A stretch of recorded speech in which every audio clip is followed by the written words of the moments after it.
Hello and welcome. This is Alchemist X, and this is the third week of the anniversary celebrations. Things are certainly starting to wind down. There's not too much to talk about really in that regard.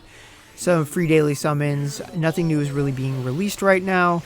There are some banners to talk about, not much though, and to add to that, we also have some foresight about what is coming up. One for the rest of February and two then the first thing in March. So Phantom of the Kill is going to be rerunning starting in the middle of February. There's also going to be a Lustberg memento that will cover a group of units as they've done for other regions.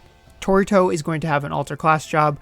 There's some more details and some translated pictures in a community post I made earlier if you want to see some of that. So the main things about that are going to be if you have been waiting for PotK to come back, especially maybe you've been waiting for a Turfing Link rerun, I would count on that happening. So if you've got the gems aside for that, the only thing to think about is that there is almost certainly not going to be TAGA pay. So you might have 1 to 2 discount tickets, but other than that, you're looking at the 50k cost to guarantee the unit. And then at the beginning of March, Lisbeth Link version is going to be released. I don't really have any good speculation as to what she is going to be. There isn't like a natural guess. Like with, they have Dios, who's starting to look more and more like Andex. Light was an obvious guess. Logi's heritage comes from a bunch of fire units like Kagura. So fire, pretty obvious guess there. I imagine if they ever release a Link Amane, Thunder would be a logical choice given Celis.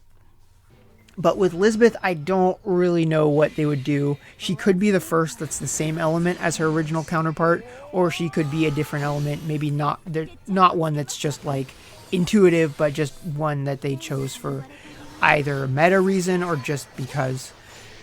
I would expect her to be a very strong support. Probably not on the level of Ouroboros, though. I at least hope that she's not on the level of Ouroboros for two reasons. One, she's a little less expensive. And then two, I really don't want Ouroboros to be power crept because she's already pretty insane in terms of the sheer amount of things that she does and at the potency at which she does it. Like, she's not going to be the best DPS in the game, but she's a pretty dang good DPS given all of the other support capacity that she has. Her role consolidation is top tier, and that's what makes her so excellent. So I really don't want that to be power crept so soon, because that's just a bad sign for the health of the game if it just escalates that quickly.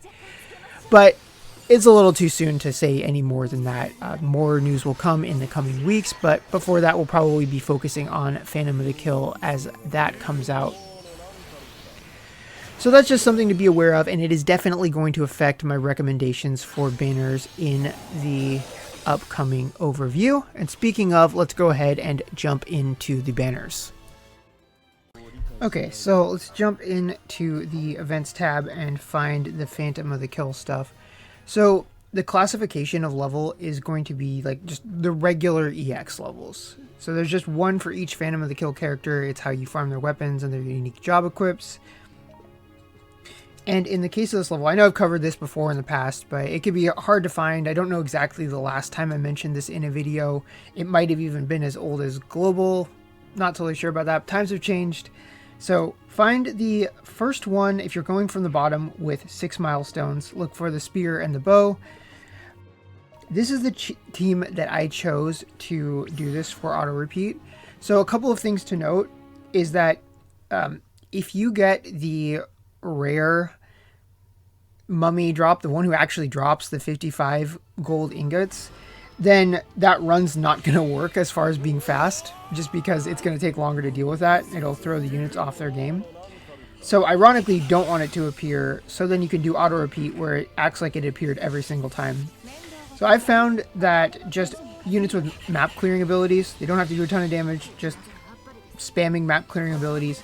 And then the most important thing is what's going to happen right now is that having somebody that can move fast enough that the Ratty can reach them on its first turn. So because otherwise it's really, really hard to kill unless you have something like Magnus, like 13 hit combo, because they can easily one-shot everything else. But the Ratty only takes 1 damage at a time, but it'll die if it does its attack. So yeah, there we go. That was the level. And I got 121. I think that's fine. If your box isn't that big, it doesn't matter that much anyway, because it's a fairly quick level. You can most do it, like with mine, I have 110, and it's like 8 or 9. Okay, so fast forward through time, and just to showcase kind of how much you can get per run, this goes by really fast. So definitely, ideally, it's not like a go to sleep like runes. It's a like babysit your phone, just check on it once every 15 minutes, and you should be good. But yeah, each run, it's like 500 gold bars, so I think that's pretty good. So enjoy that while it is around. So next up, let's look at banners. And here we are at the banners. So just general main bullet points. There are good options for discount tickets, mostly the 5-star guarantees, or just working on something you were going to do anyway, like POTK stuff or older banners from last week. There's not much new, but there are a lot of options total. So definitely I've seen worse end of the months than for this month. But this banner in particular, the pickup banner for POTK units, is worse than its previous iteration because it no longer has the 5% pickup rate. It is back down to 2.5. So just be wary of that. But otherwise, it has the same plus sides that any pickup coin banner would have. Then we get to the good discount ticket burners. So 5 guaranteed 5-star units or guaranteed 5-star mementos. Nothing limited is guaranteed, so just be wary of that. But if you're only spending 500 gems on it, then I think that's a pretty good way to go. Because then, like, especially the memento one, the worst case scenario is that you get 1 relief worth of vision coins. And that's pretty good as far as worst case scenarios go. The reroll one I don't really think is worthwhile as much, just because you can very easily have multiple bad rolls, and then you spent more than what some of the less expensive options would have been worth, and you would have gotten more mementos out of it. And then that's it for stuff that's new. As of course, Lustberg, Northern Pride, Special Rachel banner, Turfing Link's memento, and then the Phantom of the Kill catch-all memento banner. Those are all still around. And this is what I ended up deciding to do, just because I've become a big enough fan / I use her all the time of Yggdrasil that I decided to go for her memento. It's mostly a damage boost, but it's also a leader skill. I made a community post about it. So after the overview, we'll just jump into that and see how that went. Oh, right. And then I almost forgot about the Valentine's Day memento that's been around for a while. Yeah, I don't really think that one is worthwhile. All the mementos, they didn't make a new Valentine's memento, so all of those mementos are so old that you could get them in a much more catch-all banner, assuming that one of them was worth chasing to begin with. And out of all of them, I think Claris's is the only one I would really, really consider gunning for. Okay, that out of the way, let's do a little bit of summoning. Okay, let's start this terrible, terrible banner. It's not really a terrible banner. It's actually pretty good as far as guaranteeing a POTK memento that you want. And I'm sure that for almost everyone else that did it, it was probably better. But for me, it was terrible. Which is, oh man, it's a shame, because I really wouldn't have minded getting a few other mementos for some of the units I have. Now granted, I have a raised Tiferet, a raised Ragnarok, and unraised Lysanot. So those are the only ones that I do have a couple of others, but they don't even matter. I'll never use them.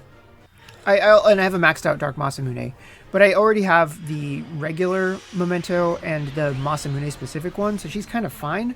But the Dark Princess one would have been kind of nice for her in the rare instances that I use her. But none of that matters, because this is almost a 5-star free run. I've had worse, right? I've had like 10 steps where no features happened, when that's kind of the same thing as having a no 5-star run in that context. In the case of a banner where any 5-star you get is guaranteed to be one of the featured pool, this is what tends to happen to me. Is just a bunch of 0 5-stars, and then it's like, okay, well those rates didn't actually matter at all.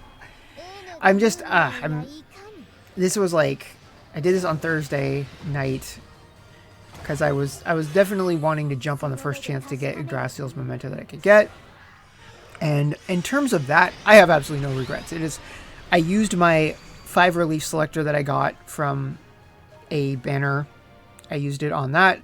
I have access to leader skill for POTK now. I have some units where like Ultima Link where I don't have his memento. So if I run him with Yggdrasil, he can benefit not only from her buffs, but then from her leader skill too, which gives stats that he would want anyway. And it's got speed on it too, which is nice. So I don't want you to think that this isn't worth the trouble. It's definitely, for me, is worth it, just taking one of my best support units and making her better. It just sucks because, like, I always feel like in order to get something I want or kind of need in a way is I always have to suffer a lot for it. Like last week, you know, I got Ragnarok, which is great, and 100 shards of Yggdrasil, which is also great. But I had to get that on step 7 instead of, you know, within the first 5 steps, which would have been way more coin efficient. So I just, I hate it so much. I really don't like summoning lately. I can't deny I've had good pulls here and there, but in general, it's really difficult for me to even meet the average rate, let alone exceed it. And that really bums me out. It makes me feel like my gems just aren't valuable.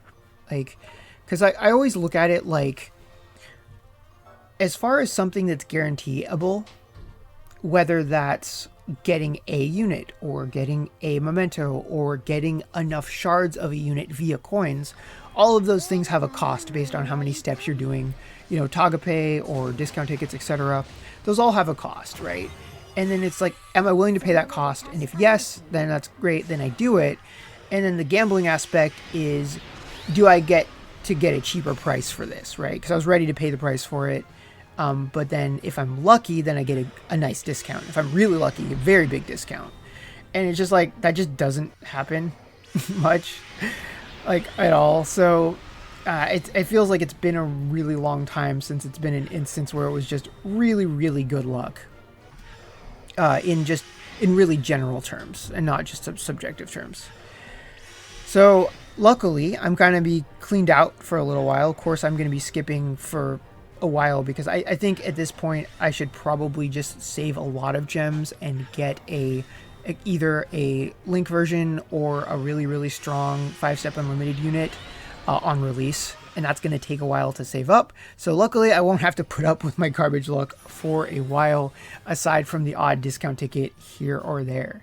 So if you're summoning, please have better luck than me, and I will see you all next time.